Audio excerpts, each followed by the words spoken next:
Gabing walang hanggan sa Laguna. Ang bahay na iyon ay nakatayo sa gilid ng bayan ng Tila, Laguna. Lumang bahay na kahoy.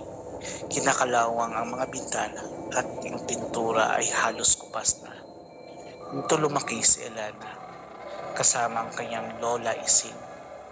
Namatay si Lola Ising noong nakaraang taon at simula noon ay hindi pumalik si Elena sa bahay.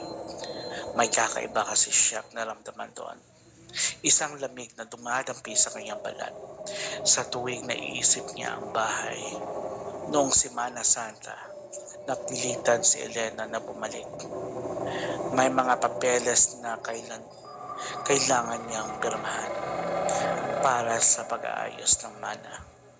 Mag-isa lang siya. Ang kanyang mga magulang ay nasa ibang bansa at ang kanyang mga kapatid ay may kanyang buhay na rin.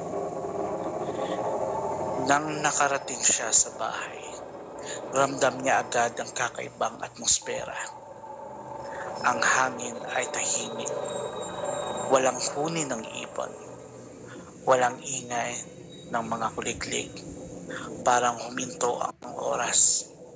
Habang nag-iikot siya sa loob ng bahay, mga alaala na bumabalik sa kanya, mga alaala ni Lola Ising. Ang kanyang kwento bago matulog, ang kanyang mga luto, ang kanyang payo. Pero may isang alaala na paulit-ulit na bumabalik sa kanya. Isang alaala na nagbibigay sa kanya ng kilab. Nung bata pa siya, madalas niyang narinig ang kanyang Lola Ising na nakipag-usap kung sino sa gabi. Mahina lang ang boses nito, parang bulong. Hindi niya maintindihan ang mga sinasabi nito, pero ramdam niya na may kausap ito. Isang gabi, nagising si Elena sa ingay. Narinig niya ang kanyang Lola Ising na sumisigaw, "Huwag, lumayo ka sa akin." Natakot si Elena. Tumakbo siya papunta sa kwarto ng kanyang Lola Ising. Nakita niya ito na nakaupo sa kama, nakatulala. Nang tanungin niya kung ano ang nangyari, sinabi nito na walang nananaginip lang daw ito. Pero simula noon, naging iba na ang Lola Ising. Naging tahimik, naging malungkutin. At isang araw, natagpuan niya na lang ito patay sa kanyang kama. Ngayon, habang nag-iisa si Elena sa lumang bahay, naramdaman niya na may nanonood sa kanya. May mga anino na gumagalaw sa sulok ng kanyang mga mata. May mga kaluskos na naririnig sa ating. Isang gabi, habang nakahiga siya sa kama, narinig niya ang isang bulong. Mahina lang, parang hangin na dumaan sa kanyang tenga. Pero naintindihan niya ang mga salita, "Nandito ako." Nagsitayuan ang mga balahibo niya. Hindi siya makagalaw. Nakatingin lang siya sa kisame. Hinihintay kung ano ang mangyayari. Maya-maya, narinig niya ang yabag. Papalapit, mabagal, parang may humahakbang sa sahig na kahoy. Tumigil ito sa harap ng pintuan ng kanyang kwarto. Kumatok ng 3 beses. Mahina lang, pero sapat na para marinig. Hindi siya sumagot. Hindi siya huminga. Nanginig ang buong katawan niya. Kumatok Eloy ng 3 beses pa. Mas malakas ngayon. "Sino yan?" Nauutal niyang tanong. Tahimikan. Tapos, narinig niya ang boses ng Lola Ising ng mahina.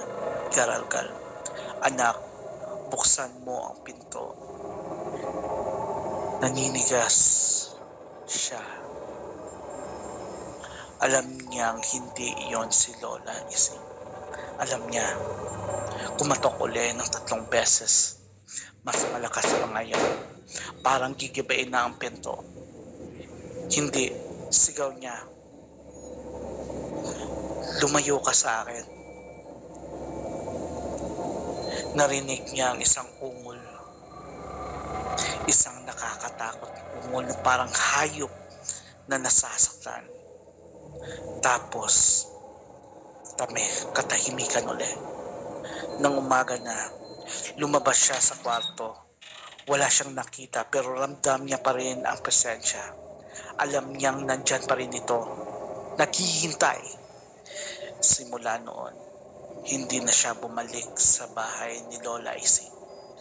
Pero hindi niya na rin makalimutan ang nangyari. Ang boses nito, ang katok, ang ungol, ang hangin ngayon, tuwing gabi, naririnig pa rin niya ang bulong. Nandito ako. At alam niya na hindi lang siya nakakarinig. Alam niyang marami pa sila. Mga nakakarinig na boses ni Lola Ising sa dilim. Mga nakakita sa anino sa sulok ng mga mata nila. Mga nakakaramdam ng presensya. Kaya sa inyo, sa nakikinig nito, mag-ingat kayo sa dilim, sa mga bulong, sa mga katok. Dahil baka isang gabi, marinig nyo rin ang boses niya. At kapag nangyari yon, wala na kayong takas. Lalo na kung ang iyong mga lola ay may lihim na tinatago sa inyo. Mga lihim na mas nakakatakot pa sa multo